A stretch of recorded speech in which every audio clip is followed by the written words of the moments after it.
Hola chicos, bienvenidos a nuestra segunda semana en lo que es el comportamiento organizacional. La semana pasada hablábamos de lo que era un poquito el contexto del comportamiento, como para que nos hiciéramos como a grosso modo de un poquito de qué era nuestra asignatura comportamiento organizacional. Esta semana, que es nuestra semana número 2, vamos a hablar lo que es el tema de las principales teorías y representantes del comportamiento organizacional. Hablaremos de unos conceptos, unos ejemplos y por último unas pequeñas conclusiones. Entonces, cuando nosotros hablamos de lo que son las famosas principales teorías, pues vamos a hablar de unos personajes que a través de los diferentes pasar del tiempo han ido mejorando lo que es el proceso dentro administrativo, dentro de lo que es una organización. Entonces, vamos a hablar un poquito de lo que es la teoría clásica, la teoría científica, la teoría del comportamiento humano, la teoría de la X y la Y, ¿cierto? Porque esas diferentes teorías han hecho que pues hoy en día los procesos dentro de una organización sean mucho más mejorados y también todo lo que tiene que ver el trato hacia el talento humano. Entonces, dentro de eso hablaremos de que la organización está conformada por dos partes, una parte que se llama la estructura, otra parte que se llama el entorno. Ese entorno lo vamos a poder encontrar que se nos divide en un entorno interno y un entorno externo, pues sin embargo, el externo, aunque no lo puedo controlar, sí me puede afectar lo que es mi organización. Entonces, tengo que estar muy pendiente del entorno externo. Hablaremos como un poquito de la perspectiva del comportamiento, la perspectiva histórica del comportamiento organizacional. Hablaremos de lo que son las diferentes teorías, por ejemplo, la teoría clásica, en qué estaba enfocada la teoría clásica, en qué se enfocó la teoría científica, en qué se enfocó lo que es la teoría de las relaciones humanas, en qué se enfocó lo que es la teoría estructuralista, la teoría de la contingencia. No todas hacían referencia a poder mejorar procesos administrativos, algunas se enfocaron netamente en lo que era la gestión del talento humano.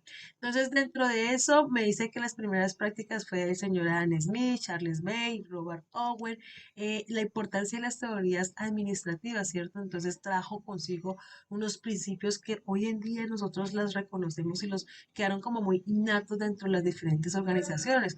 Hablamos de algo que es la división del trabajo, un tema de autoridad, un tema de disciplina, un tema de mando, jerarquización, remuneración. Es que antes en lo que era en la segunda revolución industrial, pues el tema de la mano de obra era un tema muy complejo porque lo que hacían las empresas era netamente lo contrata a usted para que usted haga un ejercicio y pare de contar. Entonces no tenía remuneración, no había departamentalización.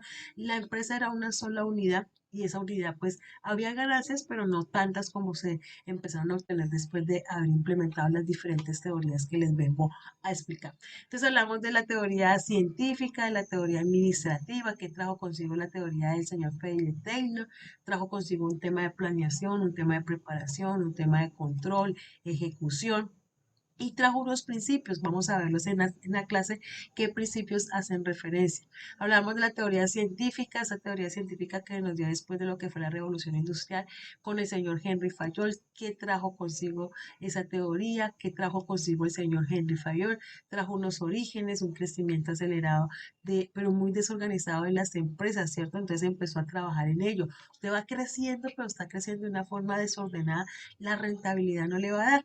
También trajo consigo un tema que era el mejorar en lo que es la eficiencia, la competencia, y trajo los 14 principios, un tema de centralización, un tema de equidad, estabilidad del personal, un tema de unidad de mando, disciplina, división del trabajo, autoridad, responsabilidad, y todos esos principios organizaron mejor todo lo que eran las diferentes empresas. Entonces hablamos de la época clásica, la teoría estructural, hablaremos un poquito de lo que es la teoría estructural, ¿cierto? La época de la conductista, hablaremos de las relaciones humanas. Esta es la teoría más bonita de todas porque este fue el señor Abraham Maslow fue el que se enfocó en poder ver cómo el talento humano era importante dentro de las organizaciones. Entonces hablaremos de la famosa pirámide de Abraham Maslow, hablaremos también en la época conductista de lo que es la teoría de la ciencia de la conductividad.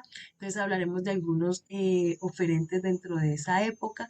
Hablaremos de la teoría X, de la teoría Y, a qué hace referencia esa teoría X, que es lo que ya está mandado a recoger un jefe super gruñón, y la teoría Y, que es la teoría que estamos tratando de implementar, que es esa teoría Y que usted es autónomo dentro de su trabajo, qué diferencia hay, qué ventajas trae las diferentes teorías.